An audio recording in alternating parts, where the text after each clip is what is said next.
Hey, everybody. Welcome to the Improv Network podcast. This is a series of longer conversations where we talk all things improv. I'm James Quesada. And I'm Bob Wick. And we are brought to you by the Improv Network, which is a fantastic organization.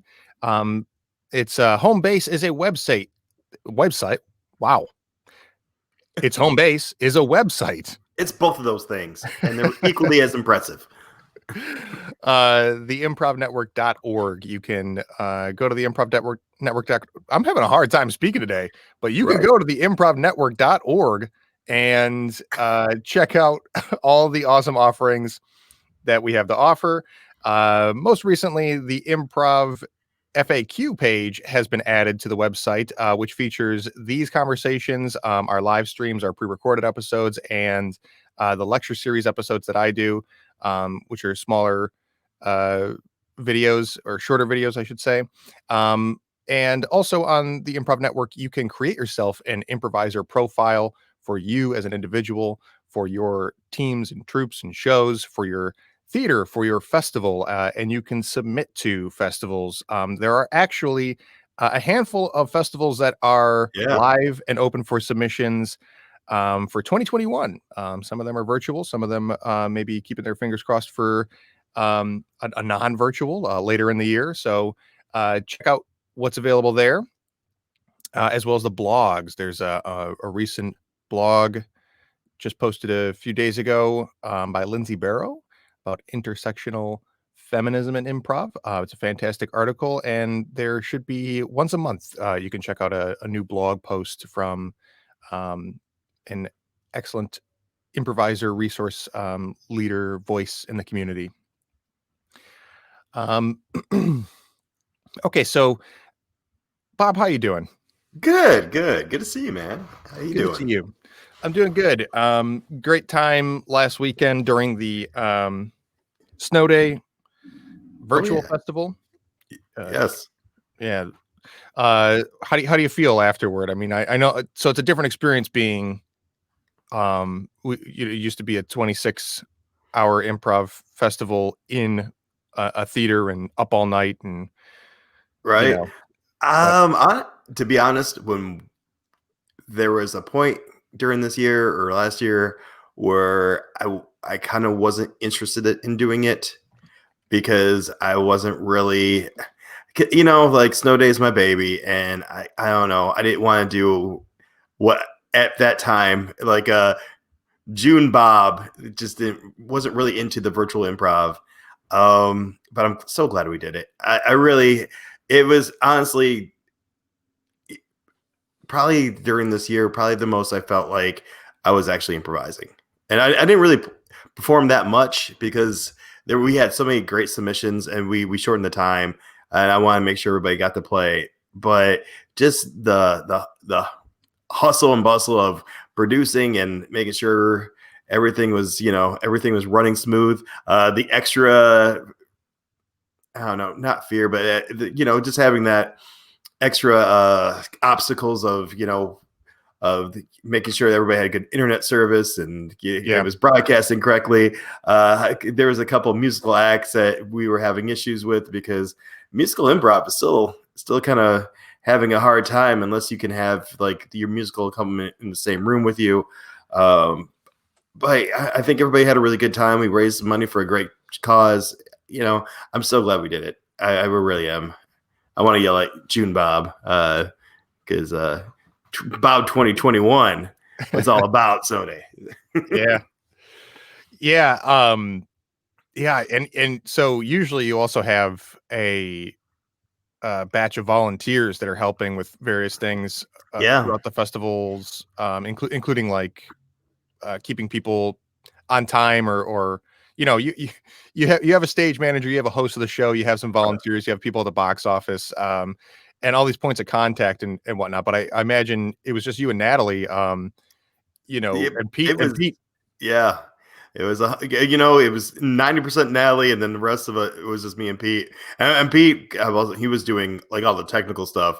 Natalie was making sure everything was organized, and I was hosting and trying to organize at the same time. So like we had computers and ring lights and microphones and stuff hooked up in several rooms for the different things that she and I were doing. It was pretty fun. Yeah, I mean, and even if you had volunteers, like what would you do with them? Like, there's not the physical space to be like stationed out or whatever. It's just like people are going to be messaging the three of you, or yeah. And then somewhere during the night, Facebook, the Messenger has an upgrade now, and because of that,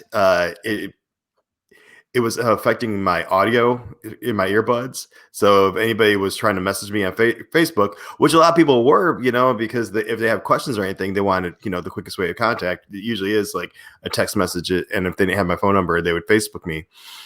And so I'd be in the middle of set or in the middle of hosting, and I couldn't hear it. Like, it was just, yeah, but it was interesting, and we got through it, and now it's a story we tell. Yeah.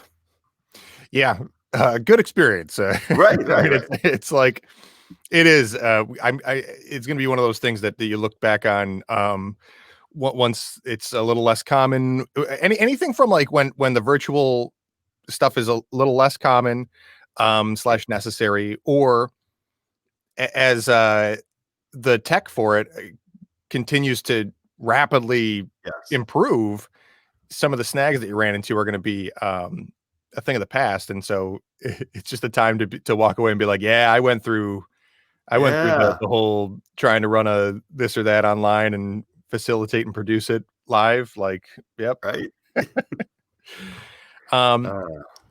But great job. It was really an awesome couple of nights to be a part of. I was glad to jump in on a couple things, and really, we had an awesome conversation with Nancy Hayden about improv and its influence on writing, screenwriting, being in a writer's room. Nancy has some great credits on TV writing, and is a artistic director for Second City's training center. So she's very, very experienced and knowledgeable about the cross section between improv and writing, both sketch and for the screen. Yeah, that was probably like the icing on the cake. Just being able to talk to her and interview her and pick her brain, because she's so incredible. I felt myself doing the Chris Farley show thing, like, hey Nancy, remember that time you're on main stage at Second City?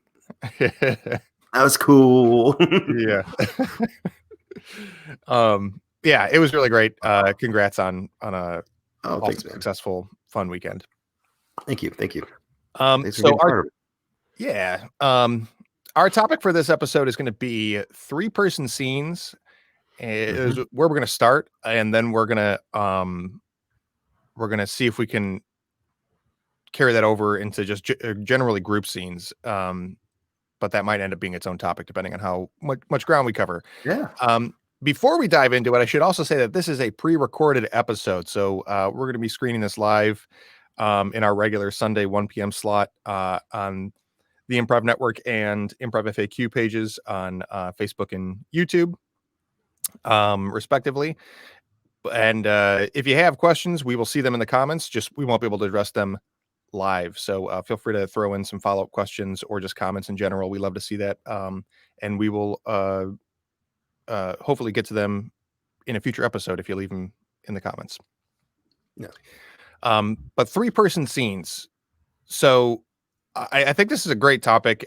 It's kind of one of those magical improv things where it's like you can kind of see like the form and theory of things. Right. In its like because I think of an improv scene, the nucleus of an improv scene is 2 people. Even you can do solo improv, but that's also its own thing. Right. But a scene, the nucleus of it is 2 people. That's like the smallest unit of improv. And then once you add a third person in, the dynamics change, and there's like sort of special rules that not rules, but like principles or things that tend to happen um, in a three-person scene, and and then it kind of the same things just kind of balloon out or still apply to different Yeah. numbers as you add people to a group scene. So when does this usually come up in a class? Is it pretty early in teaching? As far as the Go curriculum, pretty soon. Of course, we start with the two person scene because, like you said, it's the smallest unit, and it's easier to direct to two people rather than if you get like three or more younger students in the same scene at the same time. Not that it's impossible, but for learning, purposes, it's easier just to keep down to two. But it is encouraged to have people come in and do walk-ins and walk-ons and walkthroughs or join at the top, just because, like you said, it does change the dynamic and it can make things a lot more interesting. And especially, when people are trying to find their voice, or if you have a group of people with different styles, like helping them learn how to mesh them together so everybody is in a cohesive scene rather than people fighting to get their idea in. So like I think that's the basic things we really have to focus on when we first learn this. Besides the dynamics, it's just like the simple basics of listening, and not just to what you're saying, or not just to what your scene partner is saying, also what you're saying, and the give and take of when to add things, and make sure like you're not doing three different scenes but just at the same time. I think that's the most common mistake. Yeah, in general, because it's hard enough, especially for early Right. students, to like stay out of panic mode or channel their nerves, and just listen and react in a two-person scene. And then the more people you add to it, just the more complicated variables that get thrown in there. So absolutely, I agree that it's like it's still that main principle of like, all right, you're going to start adding more people. It's going to get even more tempting Right. or slippery, like to have things go off the rails, or to throw in way more than you need, and complicate things. But try to just like breathe and keep it simple. Something I tell students, like, if you're truly improvising, if you're doing that thing where you pick a strong character and you're reacting to the information as it's being received rather than trying to write the scene ahead of time, you'll have a much easier time in handling the situation. And just doing the basic thing of, hey, how do you feel about this person? So going back to, we've talked about before, like the who, what, and where. The who being, who are you to each other, not just in title, boss, an employee or teacher, student, or whatever dynamic you want to use. How does your character actually feel about that person? Because that's going to affect the way they receive that information. If someone you love tells you they wrecked your car, you might be upset, but not as upset because you're also concerned about their well-being. Someone you dislike wrecks your car, you're going to be twice as mad because you already started at an angry place, and now it's multiplied by a loss of personal possession. Yeah. So, James, like you coach everybody all the time. Everybody off my list. Yep, I got to. I got them Everybody, all. like, who don't you coach? But are there like go to, like, I know there are the rules that we are taught to teach, but are there, like, I don't know, any go to advice that you give people when they start doing the multiple person scenes, or just, I don't know, pro tips? Probably just to kind of jump ahead to where I like, okay, let me back up because yeah, I would definitely approach this differently coaching than teaching. Okay. Yeah. If I could give one simple piece of advice to somebody that is like kind of feels overwhelmed when there's more than two people on stage in a scene, or has a hard time figuring out what to do, how to find your role. The best advice I can get is if you are one of the first two people to speak, treat it like a normal two-person scene. Um, if you are the third or after to speak, pick a perspective that somebody has already established, one of the first two people, and get on board with their side of things or Yeah. their choice. Just mirror it. Because that really is just going to be like, okay, now we just have multiples of the same thing. It's two people who are have established one thing or another, Yeah. and I'm in the boat with one of them. Like, and so you Yeah. really only have two things going on. Yeah. So I always give I don't know where he got it, but Chris D'Angelo is the first person I heard say this, and it's always been my example because when he said this, it stuck out and it just solidified. Oh, this is the dynamics of a 3-person scene. You can either be so the suggestion is island. Either all 3 characters love being on the island or they hate being on the island, but they're all in agreement. Totally 3 amigos all day. There's 2 versus 1.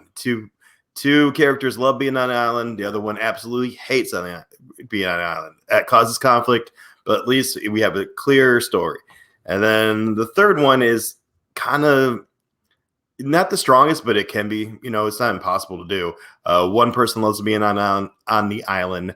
The other hates being on the island, and the other one loves pancakes.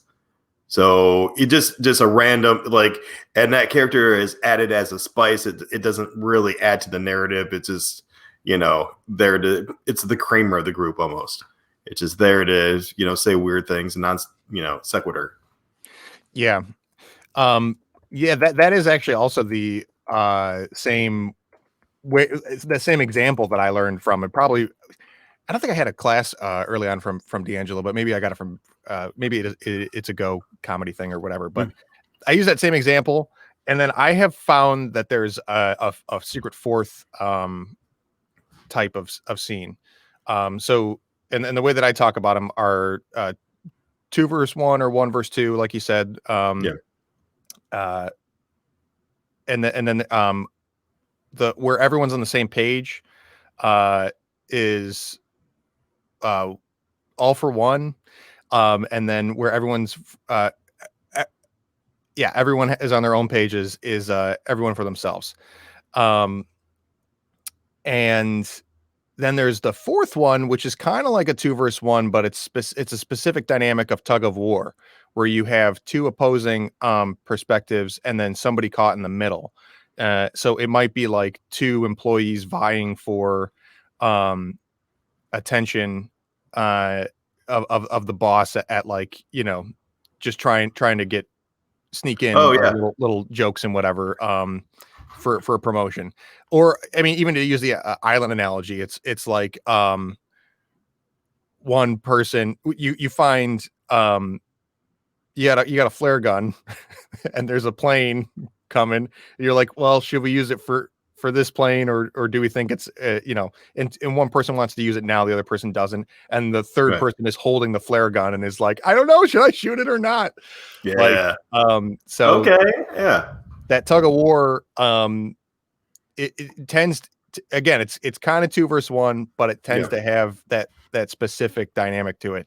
But yeah. No, 2 versus 1 has that common scene. I always call it the little brother scene, because mom and dad say, hey, we can either go to Disneyland or we can go to space camp.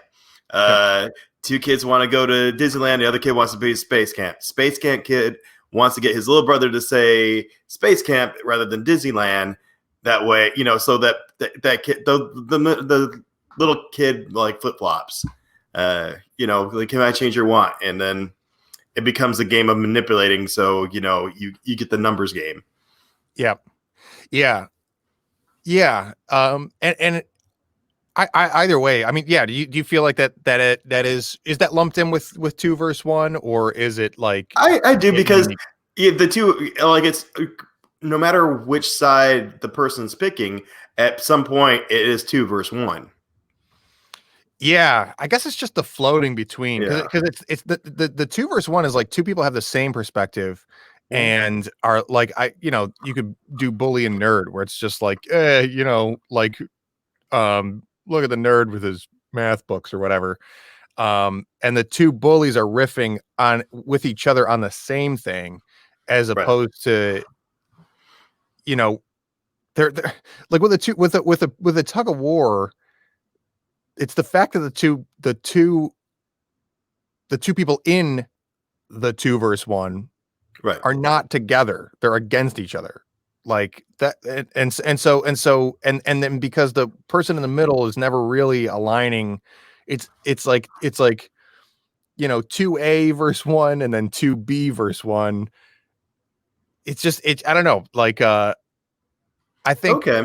it's maybe what it is it's because like it changes what you do. Like because if you're in a 2 versus 1 where the two people are on the same page Yeah. against the one, then you the two people are going to mirror each other, and they're going to heighten and explore Right. whatever it is that differentiates the two and the one.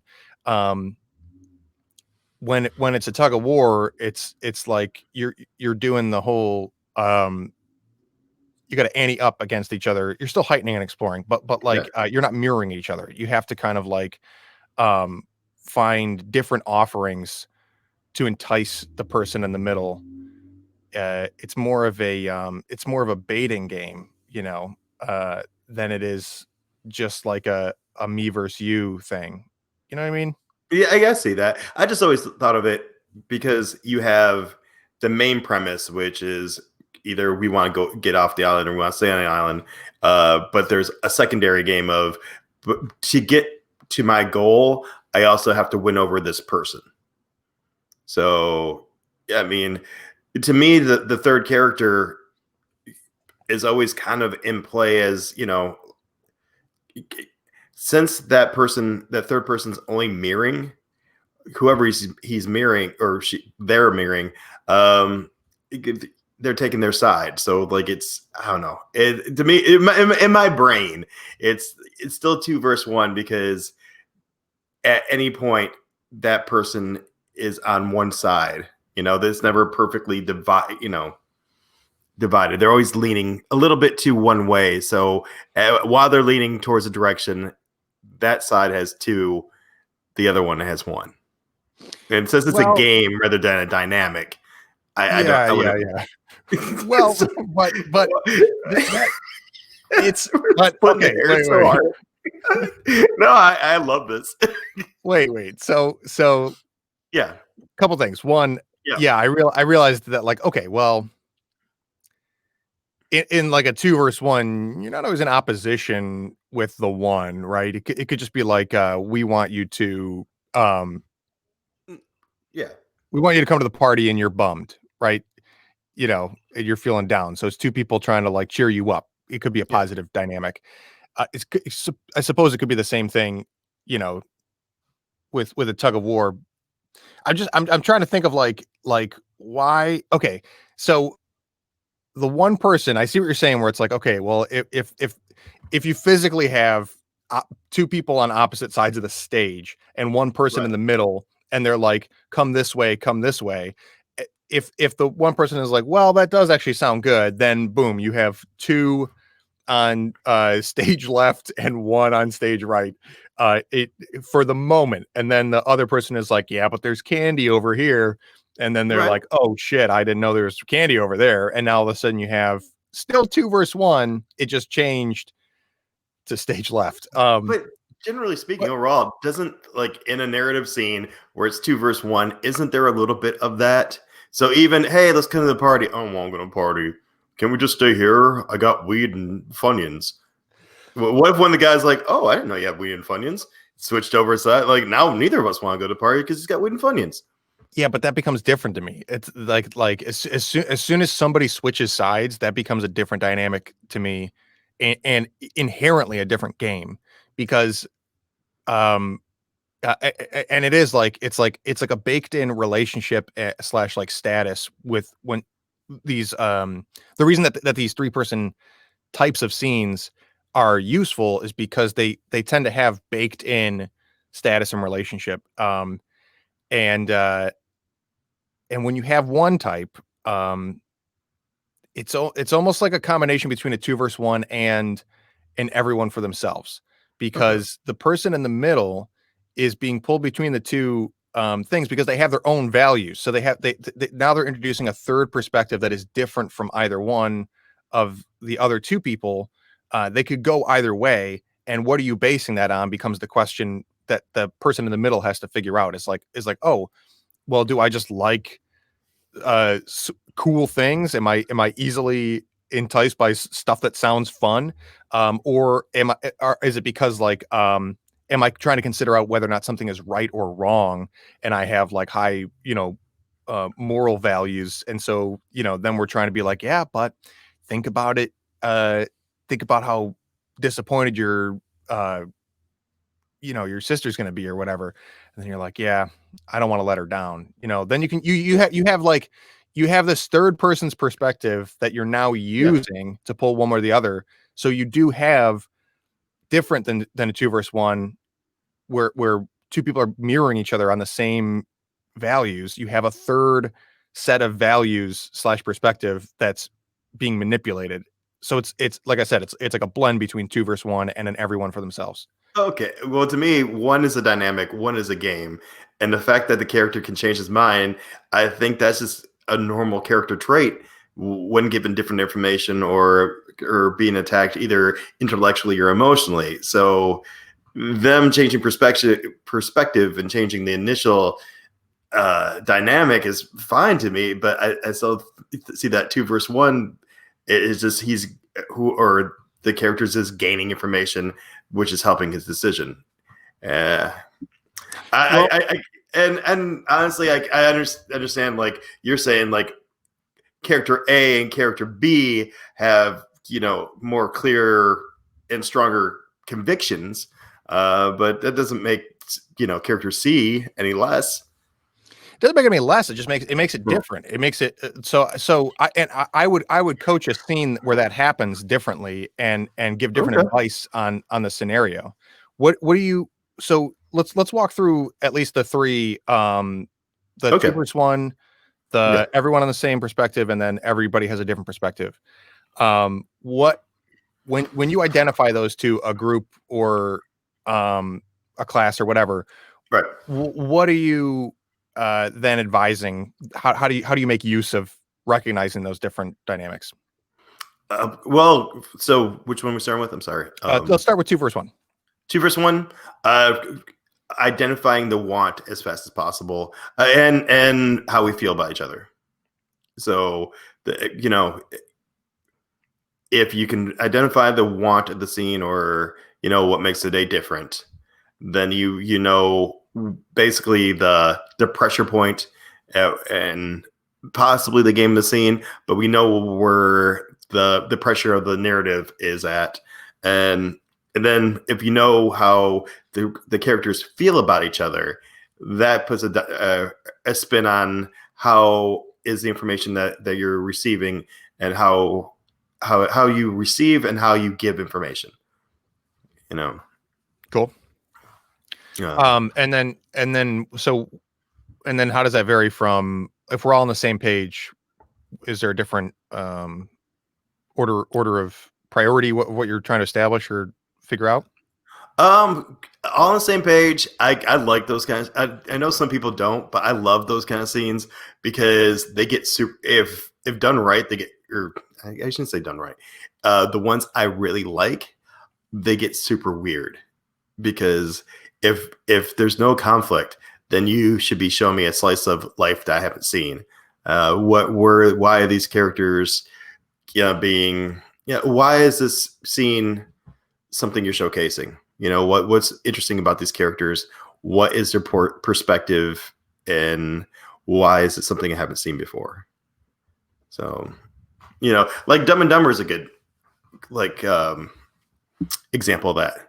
You know, they both have the same want, but they're so weird and gross and fun.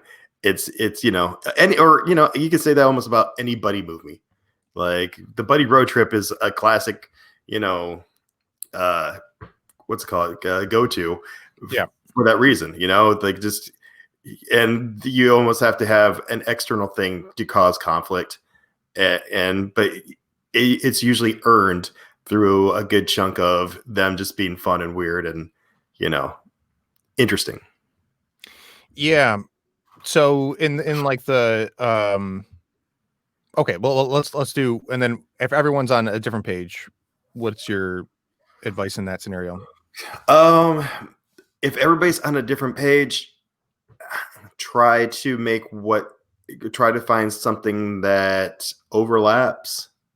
You know, if a theme that overlaps. So even though it seems like they're on a different page, there's an overall theme to what the scene is about. You know, and it can be something. It doesn't have to be. It doesn't have to be so. I don't know. Narrative. It could just be like an emotional reaction to learning or discovering something. Um, you know, have something. You know, I don't know how to put it. Has something that connects all three points of view. You know, so you're on the same page, even if it's in a grander theme, rather than, you know, just we both, all three of us want pizza, or you know, Yeah. uh, Yeah. yeah, it could be like using the pizza one. Someone can want pizza because they're on a diet and they haven't had carbs in a while. So it's something, you know, they hunger for something they can't have. While another person can hunger for another, you know, thing they can't have, like fame. Someone can hunger for another thing they can't have, like I don't know, Okay. Yeah. Yeah. riches. I don't know. It just you know, adjacent. You know, it can be on the nose or it can be bigger than that. Yeah, so it's almost like I think about that in show dynamics, is like finding the grand theme or the sort of like slogan um for the Yeah. show. It's like, oh, it's about wanting what you can't have. You know, so if you can kind of do that on the micro level of a scene of like Yeah. um yeah, that less obvious, more broad or abstract thing that might actually connect us is yeah, for sure, that I haven't thought about it that way. um that's a great way to approach it. um so with what let's go to the let's use this island, let's keep using this island example. I You think it's know so what? useful. I've been using the island for like 8 years, so let's do it. So I'm on an island. Me, Right. I'm in a 2 versus 1, and it's been established that you know, me and I'm part of the two. I'm like, we love it. We're like, hey, maybe it won't be so bad here. We could totally you know, live off the land and learn to fish. Um, and then the other person is like, we have to signal for help immediately. I can't stay here. And that's like the first couple lines of the scene. Mhm. Um, and I'm like, I don't know what to do from here. Like, what do you know, you said, how do you apply this? Like, what are the wants and whatnot? Right. Um. So we can do the game like we were talking before, like trying to get one of the people to join you in yeah, oh, you're one of the people who love the island, right? And if I was the person who didn't love the island, I would spend a considerable amount of time trying to think of new wacky ideas on how to get off this island, or you know, get someone's attention, you know, if it's a plane flying by or whatever. And the other half is trying to convince both of you how bad this island is. So, you know, give examples like, you know, Oh man, I bet you guys both love steak. We can never have a steak again if we stay on the island. Just I could use right now a nice cold Coca-Cola. It's too bad we're on this island because I don't know why all my examples are either island or food based. Pizza. Hey, Yeah, pizza. pizza. I should eat before these. Yeah. Pizza and pancakes. like, Oh, before you before we left, Cindy Lou said that she found you very attractive. It's too bad you can't call her now that you're stuck on this island. Just you know, So in that case, really, what you're like, with the one person who wants to get off the island is right? trying to, um, convince the other two, Yeah, um, like, and so what part of what they want, not just to get off the island, is also for the other two to go with them. So, like, the want is it's not enough to just have a want for like what your perspective is in the yeah, situation. You need to want something from the other characters, right? yeah. Most of the time, it'd probably be easier if all three were working together to to obtain the goal. Um, and I mean, the same could be true for the other two. Like, we like it on this island. If this guy, signals to the wrong plane and then we get rescued, then we have to go back to our sucky jobs, or whatever, Yeah. whatever is waiting for them back in wherever they're from. Um, Okay. so So you're still mm, is there a scenario where it would just be like these two, they don't want each other right, right, to right. do what they want. Like I want to leave the island, but I don't care what you two do. Yeah, I Like, mean, yeah, absolutely. And they can just see two sides of the same coin. Yeah, go do your. If the plane comes, please don't get us. I'm building up my own, city over here, city of one. And then when you leave, there's more island for me. That's awesome. yeah, so then it's a fight. then then the want really is to prove your side is best and that um you need the other person less. Yeah, yeah, just hey, go ahead. So which again is still like you actively probably don't think about it if you're in the scene this way, but that is still wanting something from the other person, which is for them to feel defeated or for Yeah. to dominate ego wise, to be like,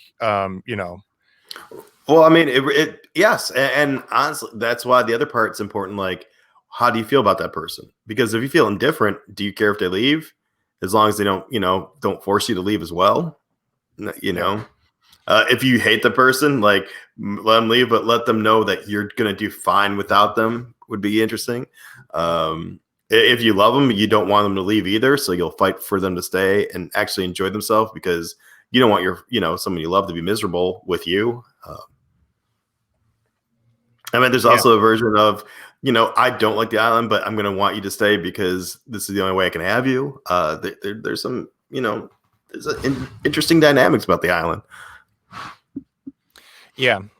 Um, and then okay, and then we're all like, all right, so let's go to the everyone's on the same page. We're all like, yeah, we this is a blessing in disguise. Right? We all actually were very stressed and overwhelmed in our lives before we crash landed on this island, and we're happy to be isolated. So Right. then in that scenario, what did you say the advice is on one of those types of scenes if we're all on the same Um, page? it could just be fun and weird and just have a good time with it. Or like depending on if we're all in or we're all off, you can either have a monkey paw type situation where you got what you wish for, but it's not exactly what you wanted and you're miserable. So, oh my God, I'm so glad I'm on the island because I hate my stress. But to sustain life on the island is a lot more stressful than what we left. Yeah, Or if you all three hate being on the island, and like, oh, I can't believe we're stuck on this island and discover actually being on an island is the best thing that ever happened to you. That's it. That's another dynamic in play. Yeah, I think probably starting with like for trying to figure out why. What if you're jazzed about being on the island or you want to get off the island? Just like if everyone's on the same page, really what you have left is like, okay, well, why?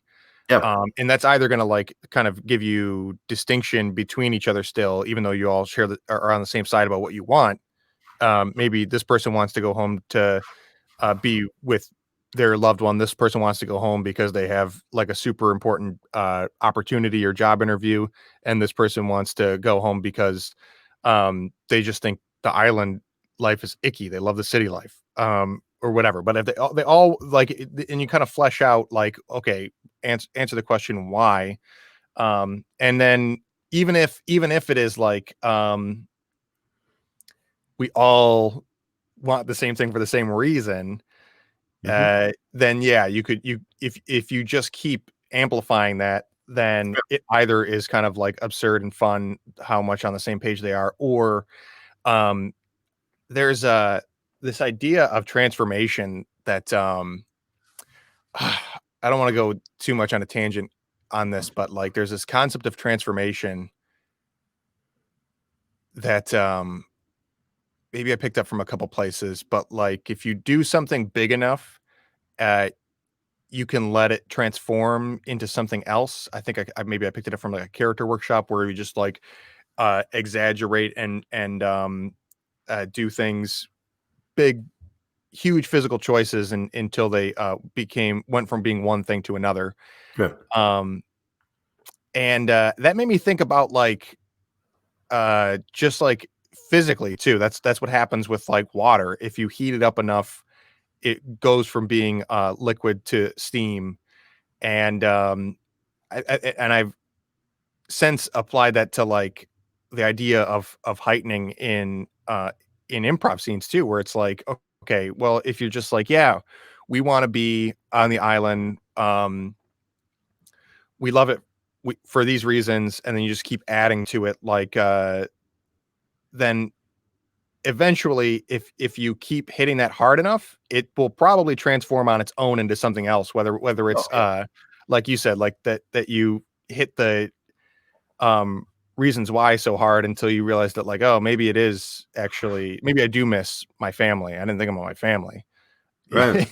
And then uh the energy that you give to heightening will hit a peak and kind of like uh organically something will present itself in that Absolutely. in that ramping up. Like, and if it needs, like, for lack of a better term, if it needs to be forced, what we've been concentrating on for the last couple minutes is your wants, and then underneath your want is your why. You know, for example, like you said, like the person wants to get off the island because they have a job interview. Why is this job interview so important? Because I want a job. Why that job? Oh, because it'll add fulfillment to my life. Well, what if you found something on the island to do that made you feel, that fulfilled you in the same way or even more? Like I'm the only one on the island that knows how to open these coconuts so we can drink fresh water. I'm sustaining life. That's way better than being a barista. You know, Yeah, I want to get home because I have that barista interview you tomorrow. know, I'm hungry and thirsty during this episode. James, let me have um it.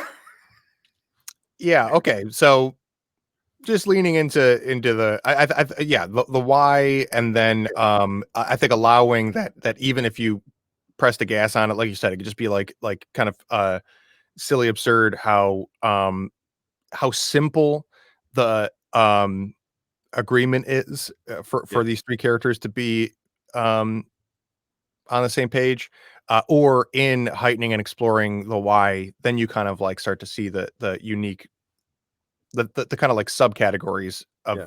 of the characters that make them distinct and that you can play with more from there. Um, what about for everyone? Everyone's on a different page. Everyone has their own perspective. And let's okay, so I'll set up the island thing again, where it's like, um,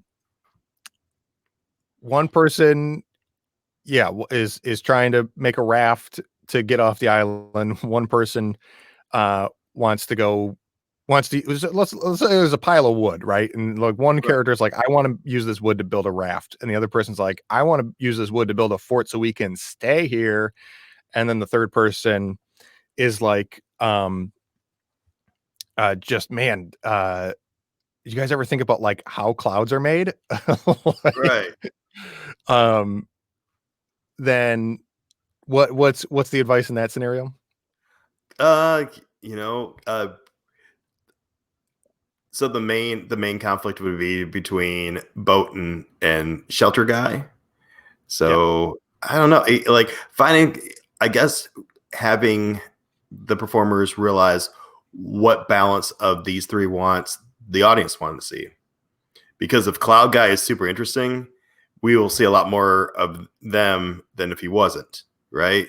Because you know the conflict is not the most always the most interesting, but it's what makes it's what's driving the story. So that main conflict, like who's going to win between Raft Guy and Shelter Guy, and Cloud Guys is icing. yeah. Yeah, it's almost, and then in that case, that becomes more of a 2 versus 1, where it's like two people who have rational, relatable Yeah, situations, and they're basically in a 2 person scene where this yeah, third person keeps chiming in with their absurd thing. yeah. Um, Well, because both. Well, I mean, if you put it that way, because it no longer becomes about the island. It's 2 versus 1 because two people want to survive, and the other one wants to just do nothing with their life, or nothing productive. So two productive people versus one non-productive person. yeah. Um, okay. Well, let's say what if that's because that's a scenario where we have two related slash Right. opposing wants, Yeah, but let's say to really get the dynamic of yeah. a everyone for themselves, they really have to not be in direct opposition or relationship to each other. So so again, we're on an island. Let's say we still got like let's Yeah. say we got one person who's just like surveying the land and kind of like seems to be okay, if they're like the sun is here and they're trying to figure out like what time of day it is, and we don't know if they want to stay or leave. We just Okay. know that they're using like information about the surroundings to figure out where they are. Hmm. Um, and they're like, oh, this must be somewhere just off the coast of the Gulf of Mexico. I can see that there's this kind of plant life. And then the other person um, is like we could have died, and like now I think I'm finding God, and my life flashed before my eyes, and I think I'm like just realizing how precious it all is. Right. And then the third person is like has amnesia. third third person All right. third person Wow. third person I woke up wonder in what this. the third person was going to be. All right. Yeah, third person blacked out, doesn't remember anything, doesn't Okay. remember getting on the flight. Third person is in lost scenario where they're Okay. like, how did we get here? All I know is that I was last thing I remember is just being at that dinner party with my husband. Like, um like All right. what's the advice in that scenario? Well, I mean, I would say try to brainstorm what is the overall theme, and the one guy is lost, literally lost. Yeah, I mean, all three of them are literally lost, but one is emotionally lost, until he found God. So maybe now he's found a path, and maybe try to encourage the other two to find a way or make it their journey to also find something to help. Like the one who's lost because they didn't have religion in their life, and now they found it. So is that fulfilling for them? If so, try for the other two characters to find something on the island that fulfills them as much as someone who discovered religion. Yeah, That's great. So again, that overall theme of being lost and Yeah, and then finding yourself, yeah, finding something while being lost. yeah. That's Because then, that's great.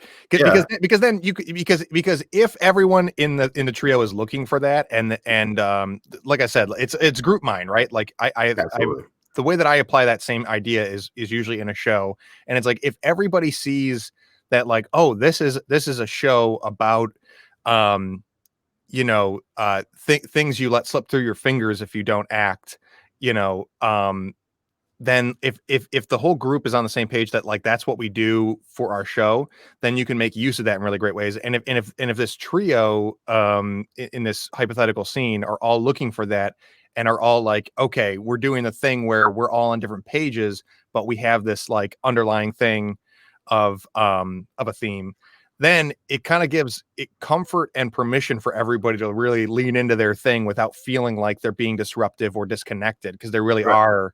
um and hopefully, like, at least hinting at it, even because even if it's not clear to the audience that that's what's happening, that, like, oh, they're emphasizing the, like, being lost and then being found thing.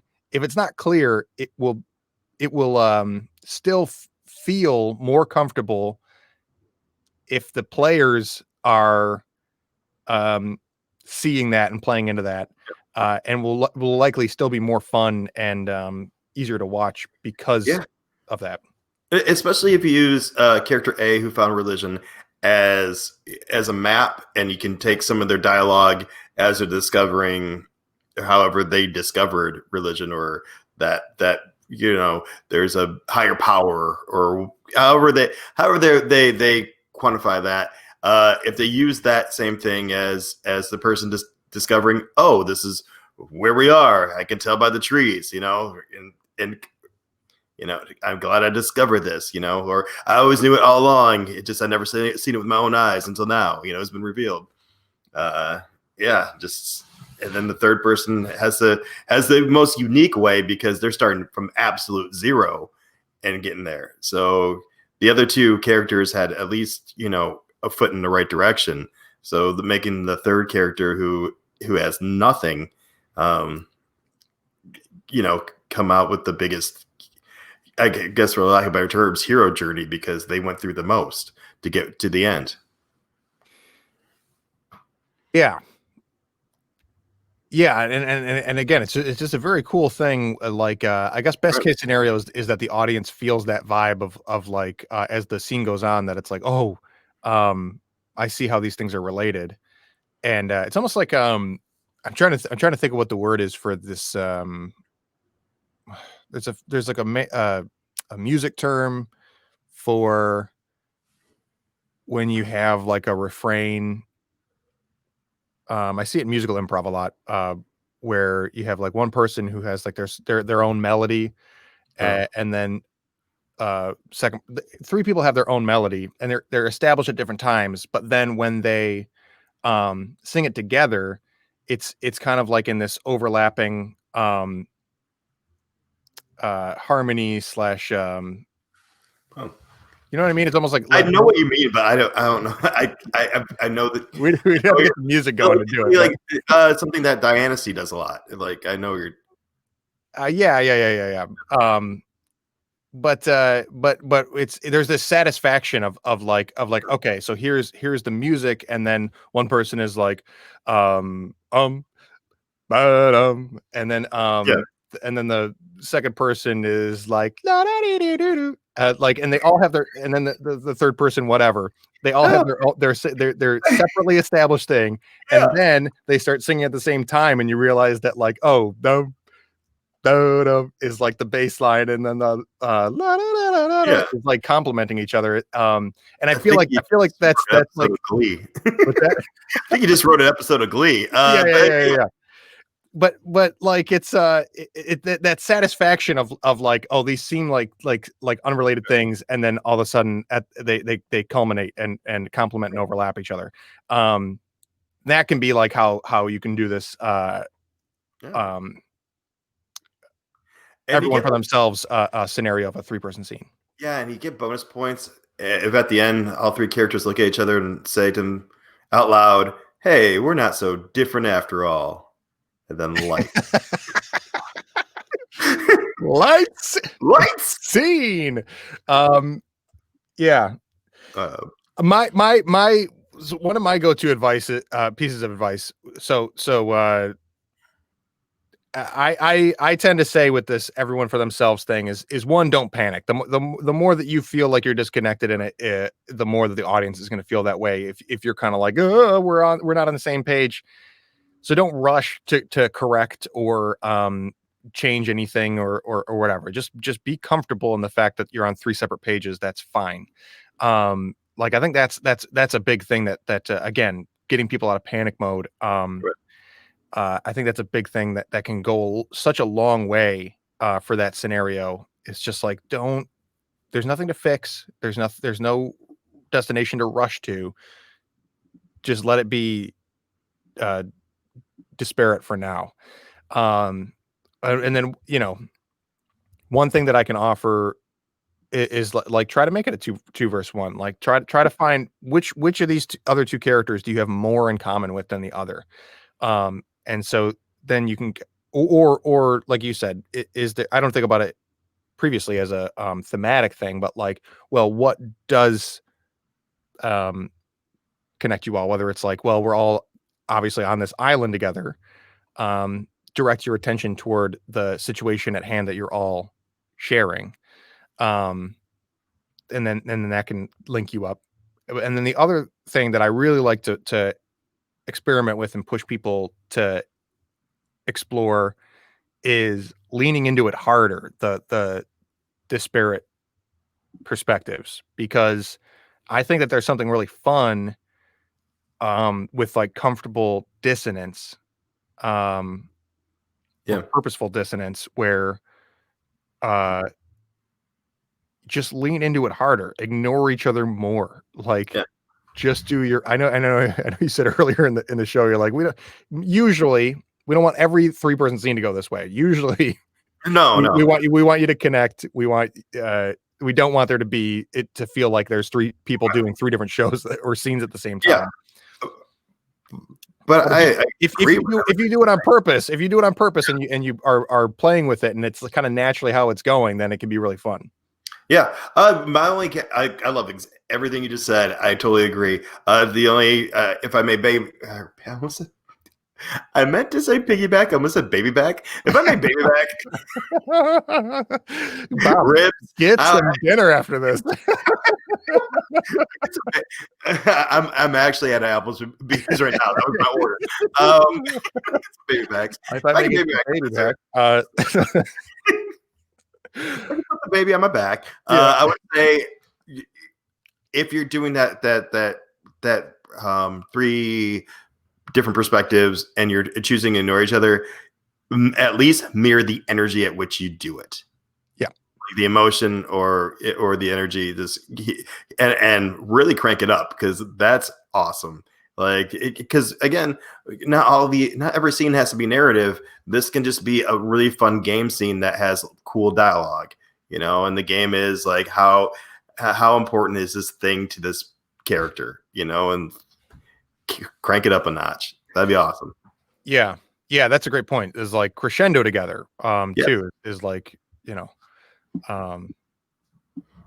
yeah, there's still give and take when you do it that way. It still needs to be cooperative.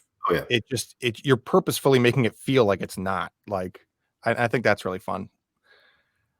Yeah, especially if that kind of scene in the middle or towards the end of a set, after you have like a couple of scenes that kind of had that 2 versus 1 dynamic or 3 amigos dynamic, just to show a different style. I think that could be really cool and really different, especially if you are the type of troupe that leans narrative, to have a really fun game scene that has a slight narrative nod to it. I think it'd be really cool. Yeah, I agree. Yeah, just having it, so much of it's the dynamics, right? It's just like every once in a while throw a wrench in there on purpose. Yeah, that's what Oliver was talking about. Like, get yourself into trouble. It's fun. Yeah. You know, if you're playing safe all the time, then you're probably not really pushing yourself or pushing what you and your troupe can do on stage. So yeah, Totally. do something. Yeah, F Yeah. the rules. Because it's juggling, right? It's like it's not just controlled chaos takes a comfortable, competent group with Yeah. good chemistry to accomplish. So it is still like there's value to it, and there's like it is taking advantage of like, okay, well, if you are playing really well together and comfortable with each other, then one of the ways you can show that is to live dangerously. Right. Yeah. Right. And especially if you're playing for a bunch of improvisers, like make them ask what's going to happen next. If you can get that going by doing by pushing the boundaries, by breaking the rules, by breaking the traditional dynamics of a 3-person scene, I say go for it. Yes. And with that, we will wrap it up. Still think Tug of War is its own dynamic. Uh, We'll do a separate episode on Tug of War. you know what? I want to hear from our listeners. Vote on the Bob. Yeah. So we didn't though really get to talk about group scene No. dynamics. And some of this stuff relates to it. So maybe we'll pencil it in for next week or an episode soon, just Yeah. to follow up on this same thread of conversation. But in the meantime, you can check out all of our previous conversations on the improvnetwork.org, as well as all the fantastic resources that the Improv Network has to offer. You can also find our live stream episodes on YouTube. The Improv Network channel now has playlists of what formerly Improv FAQ content. The Improv FAQ channel, which is originally where Bob and I started doing these videos, also still exists on YouTube, so you can scope that out if it's any easier for you. And if you have any requests for topics or guests for us to talk to, you can email James at theimprovnetwork.org or drop us a suggestion in the comments, and we will do our best to take those suggestions. We would love to make this a dialogue between the community and a real resource for answering questions and having good, useful, productive conversations that matter to things that are on your mind, not just what's on mine and Bob's mind. Absolutely. All right, Bob, it's dinner time. Yeah. All right. Thanks for tuning into the Improv Network podcast. We will catch you next time. Bye. Bye.